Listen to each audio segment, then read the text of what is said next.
Măritori creștini, astăzi este o zi deosebit de importantă pentru Biserica Ortodoxă Română. Ziua de 16 august, care în acest an s-a întâmplat să fie și într-o zi de duminică. Evanghelia Duminicii este bine cunoscută tuturor. Importantă ziua pentru Biserica noastră română este pentru că îi cinstim pe Sfinții Martiri Brâncoveni, Constantin Voievod, cu cei 4 fii ai săi, Constantin, Ștefan, Radu, Matei și Sfetnicu Ianache. Și începând de anul acesta se adaugă martirilor brâncoveni și Sfânta Doamnă Maria Brâncoveanu, astăzi făcându-se proclamarea locală a canonizării în Biserica Sfântul Gheorghe Nou, unde se află și moaștele martirilor și moaștele Sfintei Doamne Maria Brâncoveanu. Am să zăbovesc câteva clipe asupra Evangheliei, care nu este deloc de neglijat. Spune Evanghelia că un împărat, un stăpân, s-a hotărât să facă socoteală cu slugile sale și l-a chemat mai întâi pe un datornic, pe cel mai mare datornic, cu 10.000 de talanți, o sumă incredibil de mare. Și neavând el cu ce să plătească, spune Evanghelia, a îndrăznit și a căzut în genunchi în fața stăpânului și l-a rugat să îl îngăduie că îi va plăti toată datoria. Și stăpânul ce a făcut? Nu doar că i-a îngăduit, nu doar că i-a dat timp, pentru că nici nu avea cum să-i dea timp. 10.000 de talanți erau o avere pe care n-ar fi putut să o realizeze în toată durata vieții, în mod cinstit din muncă. Doar dacă ar fi furat, doar dacă ar fi moștenit ceva sau doar dacă îl ierta stăpânul. Și stăpânul l-a iertat de toată această datorie. Ce trebuie să înțelegem noi? Stăpânul, evident, îl întruchipează pe Dumnezeu în această pildă. Și n-a fost un naiv. În niciun caz. Era foarte conștient stăpânul și știutor că nu ar fi avut cum să plătească această datorie de 10.000 de talanți. Și atunci a luat în seamă cuvintele acestuia? Le-a luat în seamă. Așa cum ne rugăm și noi să ne ia în seamă dorința noastră de îndreptare, intenția noastră de a lucra bine. Nu faptul că nu vom ajunge niciodată să lucrăm întru totul bine. Nu faptul că nu vom ajunge niciodată să fim întotdeauna corecți și să fim asemenea lui Dumnezeu. Doar sfinții ajung. Poate ori fi și printre noi, dar vedeți că este greu să ajungi sfânt. Și după ce îl iartă pe acesta, pe datornicul cu 10.000 de talanți, iese acela bucuros afară și nici nu face prea mulți pași și întâlnește pe un datornic al său. Vedeți cât de repede uită unii că au fost iertați, că au fost binecuvântați, că au fost miluiți. Nici n-a ieșit bine din casa stăpânului. Se întâlnește cu acest datornic care îi datora o sumă de 100 de dinari. Asta echivala la vremea aceea, 100 de dinari, dacă stăm să transformăm, 2 sau maxim 3 zile de muncă. Deci muncea 3 zile și își plătea datoria. Spre deosebire de celălalt cu 10.000 de talanți, care ar fi putut să muncească întreaga viață, el și familia lui, și nu ajungea la acea sumă. Și ce îi spune datornicul 100 de dinari? Îngăduie-mă și voi plăti toată datoria. Iar acesta care fusese iertat, tocmai ce fusese iertat, nu îl îngăduie, îl ia de gât, îl aruncă în temnița datornicilor și este satisfăcut că și-a făcut dreptate. Spune Evanghelistul mai departe, văzând tovarășii lui celui aruncat în temniță, ce s-a întâmplat, s-au dus și i-au spus stăpânului. Și stăpânul îl ia pe cel pe care îl iertase și îl întreabă. Și să fim atenți la cuvintele Evanghelistului. Nu se cuvenea oare, după ce că eu te-am iertat, să-l ierți și tu pe acesta care-i tovarăș cu tine? Adică erau din aceeași clasă, din același rând. Nu era cineva mai jos sau cineva mai sus. Când eu am făcut milă cu tine, și stăpânul și-a întors iertarea, și-a retras iertarea și l-a aruncat acolo unde este pedeapsa veșnică. Și concluzia pe care o trage Mântuitorul și o consemnează Evanghelistul Matei: tot așa va face Tatăl vostru cel Ceresc cu cei care nu iartă din inimă greșelile fraților lor. Deci asta este pilda care trebuie să ne vină în minte de fiecare dată când rostim rugăciunea Tatăl nostru și spunem și ne iartă nouă greșelile noastre, precum și noi iertăm greșiților noștri. Pentru că dacă noi nu putem ierta greșiților noștri, înseamnă că rugăciunea Tatăl nostru, această cerere de rugăciunea Tatăl nostru, este o sândă pe care singur noi cerem de la Dumnezeu și recunoaștem că aia ne se cuvine. Ca să știm cum abordăm problema iertării. Trecând acum la ziua noastră a Ortodoxiei românești. Martirii brâncoveni. Suntem foarte puțini, foarte puțini, care înțelegem ce înseamnă martirul brâncovenii. Gândiți-vă că a avut loc cu 300 și un pic de ani în urmă. Deci nu acum 2000, 3000, 4000 de ani, să spunem că dovezile poate nu-s certe, să spunem că cronicarii au mai înflorit, au mai făcut câte ceva. Nu.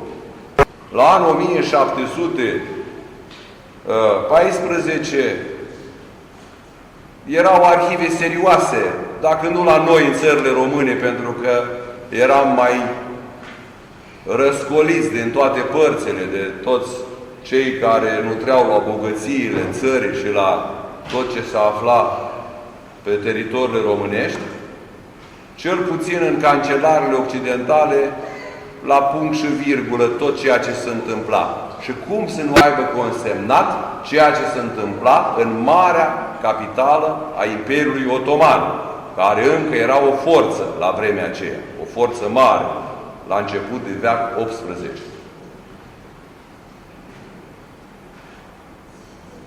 Judecând după mintea și gândirea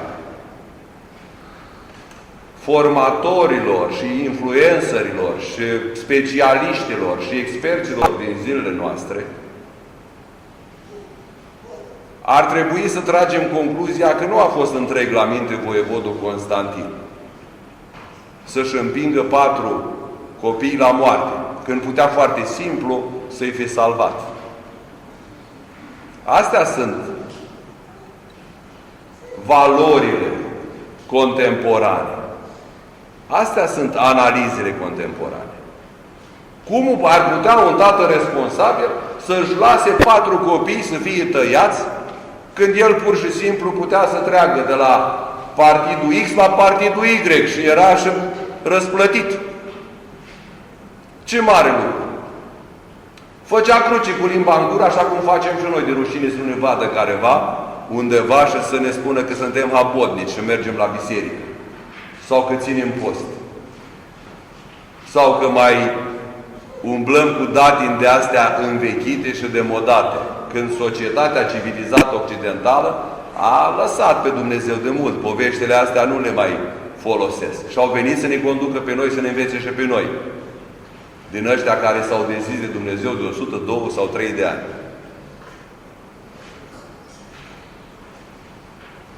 Nu am să judec cruzimea sultanului, Acelui care avea o religie și mergea pe religia lui. Și cel învăța religia lui și așa cum interpreta el. Constantin Brâncoveanu era pradă de război. Fiii lui la fel. Dar am să vă atrag atenția și să rețineți acest lucru. Că la acest spectacol, pentru că n-a fost o execuție, a fost un spectacol organizat la Istanbul, la vechiul Constantinopol, vedeți ce coincidența aceasta de nume, Împăratului Constantin cel Mare, orașul Împăratului Constantin cel Mare, în care este martirizat voievodul Constantin al țării românești. La acest spectacol erau invitați de martori. La acest spectacol au asistat ambasadorul Franței de la acea vreme și ambasadorul Angliei de la acea vreme. Și nu au zis nimic. Au respectat cutumele și religia statului în care au fost de acord, nici după ce și-au terminat mandatul, nici după ce au plecat de acolo. A fost o întâmplare care probabil nu s-au uitat cu aceeași satisfacție cu care s-au fi uitat unii dintre otomani, dar nici n-au făcut absolut nimic.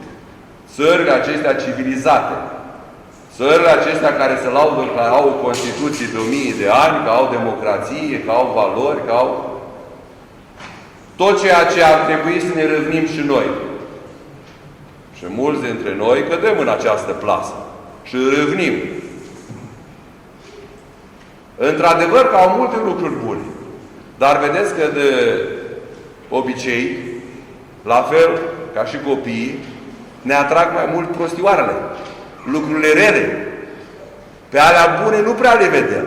Alea rele ne sar. Cum, Domnule, dai libertate, dar eu nu pot să fac, dar eu de ce să nu fac? Deci acest lucru ar trebui noi să-l învățăm. Astăzi, când din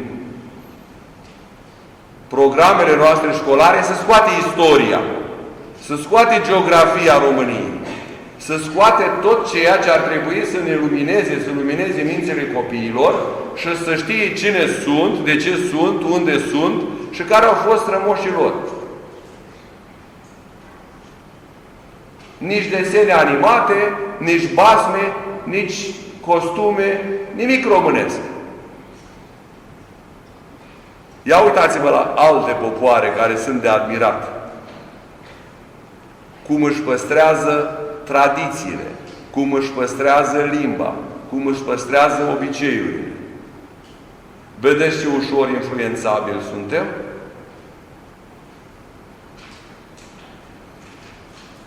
A scris cu vreo 20 de ani în urmă, dacă nu mai bine, un profesor de la Timișoara, 2 volume, Trădarea la români.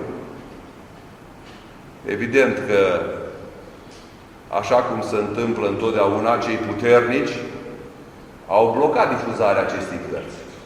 Și niciun formator de opinii și niciun om care are acces la media nu o să o promoveze niciodată. Ca să înțelegi cum este cumva așa în gena noastră a românilor mândri și puternici și harnici și această trădare. Începând de la înainte de români, de la strămoșii noștri daci, de la Burebista. Cei care care ați trecut de o anumită vârstă și ați mai învățat istorie la școală și care ați început școala înainte de 1990, evident, atunci erau alte interese și ideologia de atunci făceau să se pună așa un mare accent pe istoria dacilor și pe istoria strămoșească, faptele, dar nu să falsifica istoria, părerea mea, în maniera grosolană în care se falsifică și se ascunde acum. Primul stat, dac, centralizat, independent, vă aduceți aminte expresia asta? La anul 80, Burebista îl întemeiază, în 80, înainte de Hristos. Evident, nu știm noi cât de independent, cât de stat era, ci Cert este că Burebista a reușit, ca bun strateg, să unească triburile dacice sub sceptrul său și să poată apăra de pericolul roman, că Imperiul Roman era în plină ascensiune. Și tot cucerea teritorii, tot nordul Africii era Imperiul Roman. Marea Mediterană, de jur împrejur, era Imperiul Roman. Îi spunea Marea noastră, Marea Internă, Marea Internă. Și dacii, conștienți de faptul că sunt împărțiți în mai multe triburi, au acceptat conducerea lui Burebista și au devenit o forță. Și au devenit o forță când la Imperiul Imperiului Roman ajunsese împăratul Iulius Cezar, care cred că toată lumea a auzit măcar din desenele animate și din povestea galilor cu Obelix și Asterix despre Iulius Cezar.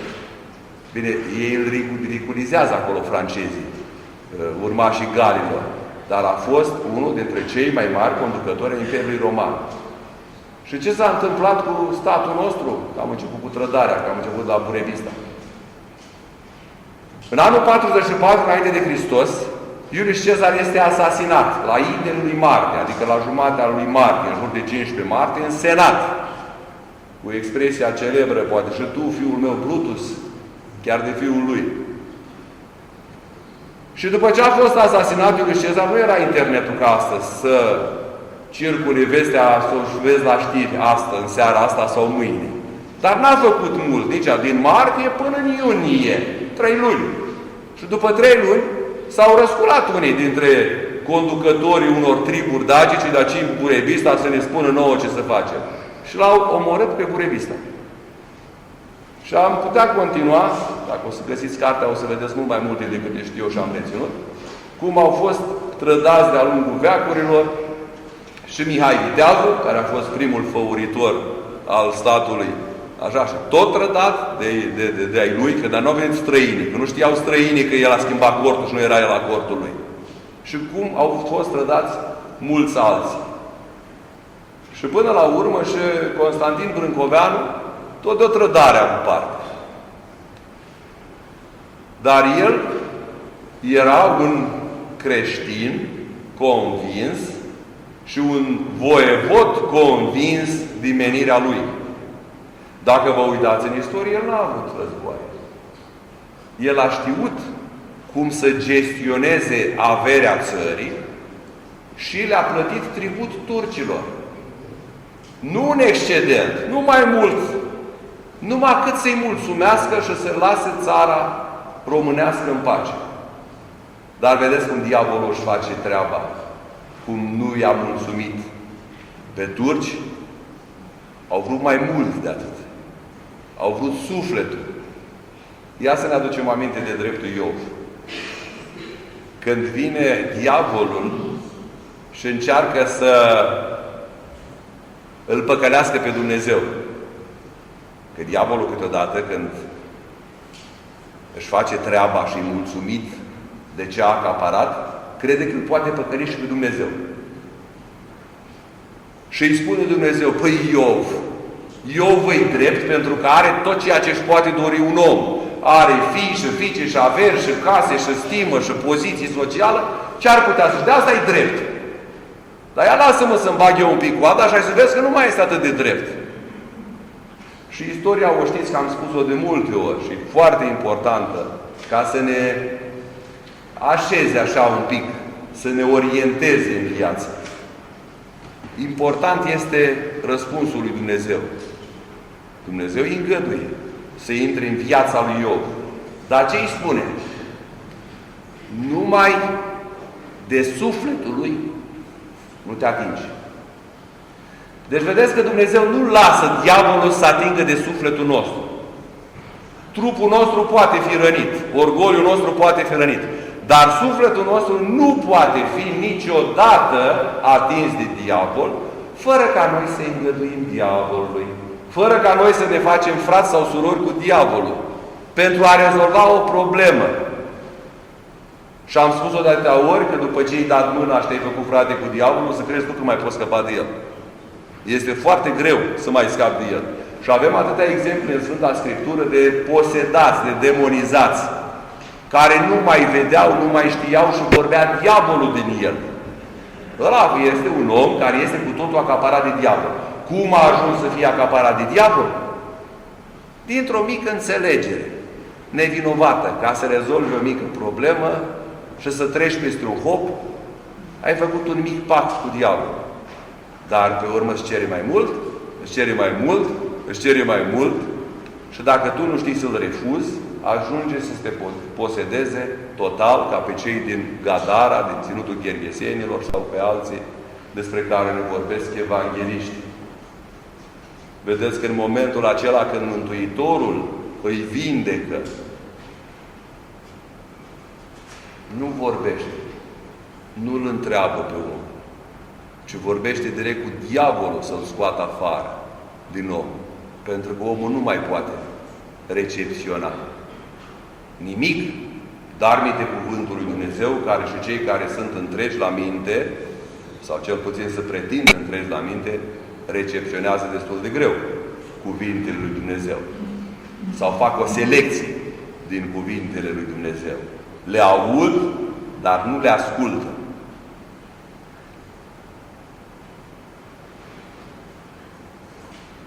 Deci, voievodul Constantin și-a văzut măcelăriți la rând pe cei 4 fii ai săi, Constantin, Ștefan, Radu și Mateiaș, care era de 7-8 ani, dacă avea. Și care a plâns și a venit la tatăl lui să-l roage să nu-l trimită. Și l-a trimis Brâncoveanu. Nu poți, dacă au fost frații tăi. Ia gândiți-vă în tiparele zilii de azi, cum ar fi batjocorit voievodul ăsta care și-a împins copilul minor la moarte. Și după ce a fost martirizat și cel de-al 4-lea fiu, a fost și sfetnicul Ianafii, care era ginele al lui Constantin, și la urmă și voievodul Constantin. Și ăștia sunt martirii brâncoveni. Cei 6 martiri brâncoveni. Li se adaugă Sfânta Doamnă Maria Brâncoveanu. Și acum iar aș vrea să facem o analiză după mintea și orientarea și valorile contemporane, mult clamata democrație și stabilitate și civilizație. Ce-ar face o femeie în ziua de astăzi, aflată la 300 de kilometri distanță, știind că soțul ei, care avea putere, care era prințul aurului, dar devenise atât sultanul dorința aceasta de a-l umili public pentru că făcea un spectacol în fața mai marilor lumii, reprezentanților mai mari lumii civilizate de la vremea aceea. Și vroia să-l vadă trecând la legea turcească. Nu m-a interesat niciun aur. De la prințul aurului, că așa a fost supranumit.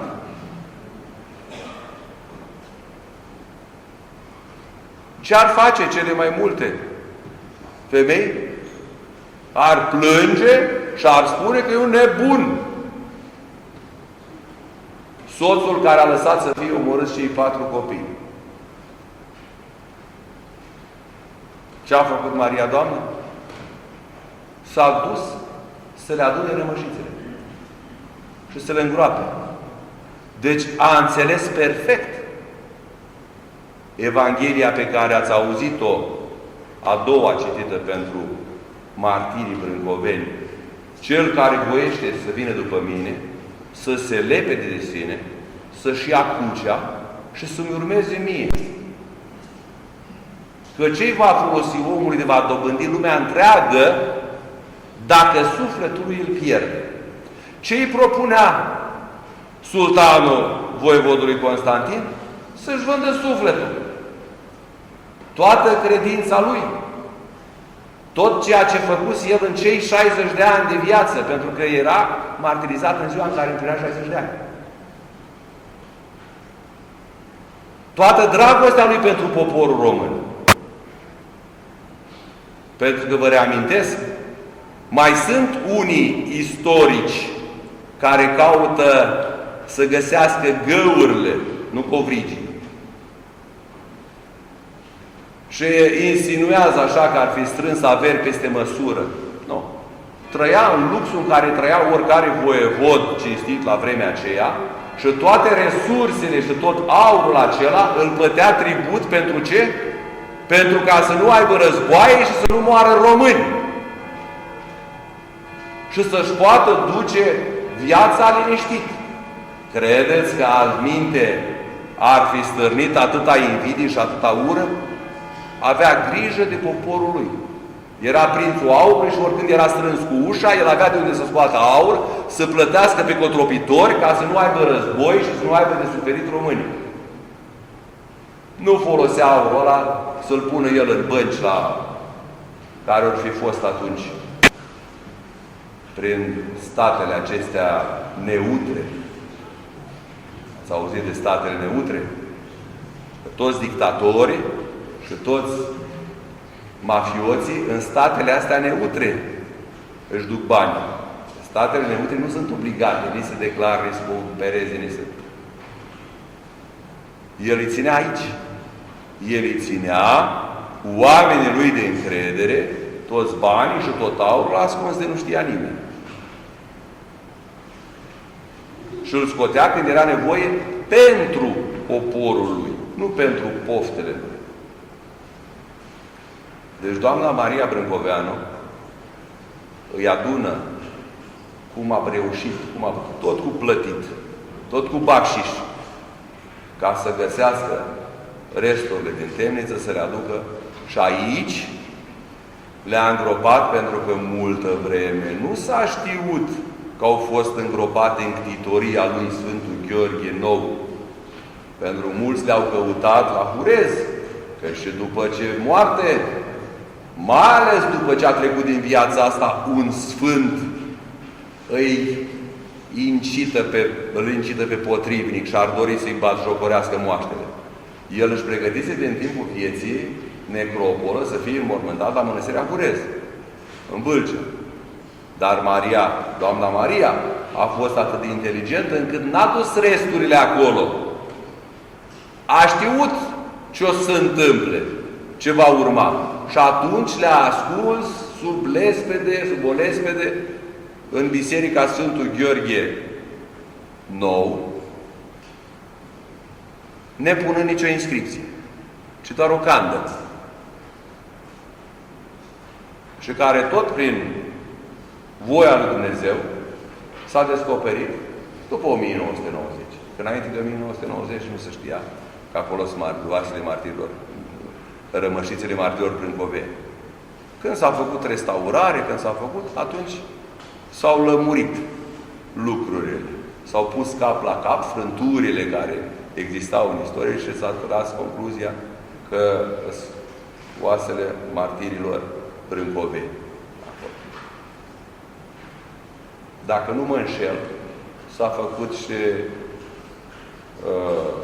un studiu la Institutul de Medicină Legală, dacă nu mă înșel eu. Așa am impresia că a fost luat un fragment și s-a luat dintr-un os, așa, pentru a stabili ADN-ul și pe urmă, dar asta a fost mai secretă și nu s-a făcut mare popularitate. Pentru că credința merge dincolo de știință. Știința devine neputincioasă uneori.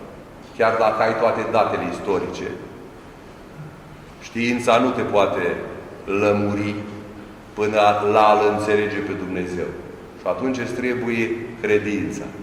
Și a fost suficientă credința Sfintei Doamne Maria Brâncoveanu, care a adus rămășițele trupești ale soțului și ale fiilor, le-a înmormântat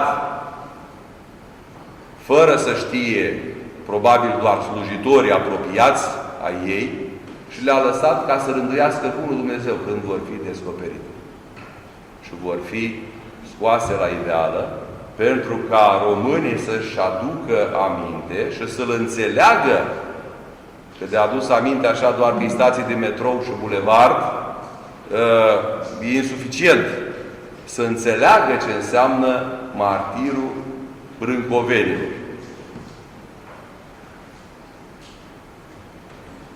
De asta este importantă ziua de astăzi, din 16 august. De asta este important să ne cunoaștem istoria. Pentru că vedeți că de multe ori greșelile se repetă. Și așteptăm ajutor de acolo de unde nu putem primi niciodată ajutor. Nu l-a ajutat nici ambasadorul Franței, nici ambasadorul Angliei și niciunul dintre mai mari vremi de atunci care ar fi putut să se opună sultanului, care ar fi putut să facă o negociere, care ar fi putut să facă un troc. Le-a plăcut spectacolul. Constantin Voievod era convins și cred că rezonau cuvintele Scripturii: nu vă puneți încrederea în om. Că omul e schimbător. Chiar dacă astăzi e aliat, chiar dacă azi îți jură credință, chiar dacă azi îți spune că nu o să te părăsească niciodată, a doua zi sau a treia zi poate să fie întors la 180 de grade. Să ne gândim doar la Sfântul Apostol Petru. Doamne, nu mă voi lepăda de Tine în veac. Și n-a venit nici ziua următoare să s-a lepădat. Petru, care a fost lângă Hristos. Dar minte, aliați și prieteni de ăștia a făcut peste noapte, care ți-au fost vrăjmași 10 și sute de ani.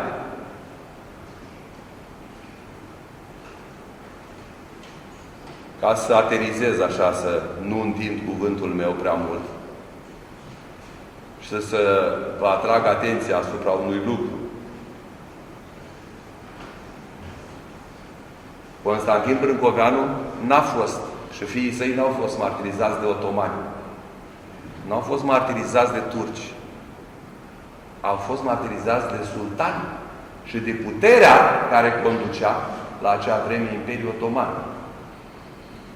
Nu toți francezii și toți englezii au fost nepăsători. Ambasadorii, reprezentanții, puterea de atunci care conducea popoarele a fost nepăsătoare. Să nu cădem în această greșeală. Burebista n-a fost omorât de dacii din celelalte triburi.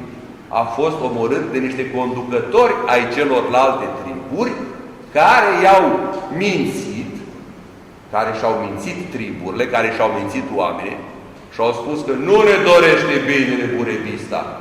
N-ați văzut că v-a scos viile. Dacă nu știți lucrul ăsta, Burebista ajunsese la concluzia că arcașii țintesc prost, că beau prea mult vin. Și ca să îmbunătățească performanțele arcașilor, a scos toate viile. Nu prea le-a plăcut. Vă dați seama că i-a lăsat fără băutură, că nu puteau să aibă măsură. Vedeți că și asta este un alt capitol și există și aia pentru nu numai trădarea, și beția la români. Așa. Și unii o spun așa, vedeți, spun că e darul beției. Asta nu e dar, asta e patimă. Dar vedeți omul cum știe să înducească lucrul. Darul beției. Asta nici de cum nu poate fi un dar. Deci, niciodată nu trebuie să îi judecăm pe toți. Nici măcar atunci când e vorba de un tată și un fiu. De cei din aceeași familie. Că poate tatăl s-a făcut mult rău, dar fiul s-ar putea să fie un om bun. Deci asta ar trebui să fie concluzia zilei de astăzi, în care îi cinstim pe Sfinții Martiri Brâncoveni și pe Sfânta Doamnă Maria Brâncoveanu. Dumnezeu este Tatăl nostru al tuturor. Indiferent că noi suntem ortodoxi, indiferent că avem catolici, indiferent că avem protestanți, indiferent că avem musulmani, indiferent că avem pe fața pământului tot felul de religii și grupări religioase și atei. Dumnezeu este Tată al tuturor. Unii sunt mai receptivi dintre oameni, unii sunt mai nepăsători, unii sunt în greșeală, unii sunt în adevăr.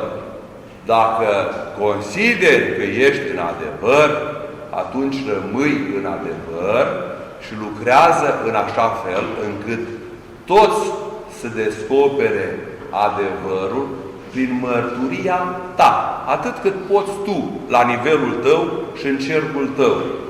Și prin mărturia ta să știi, cine mă va mărturisi înaintea oamenilor, îl voi mărturisi înaintea Tatălui Ceresc.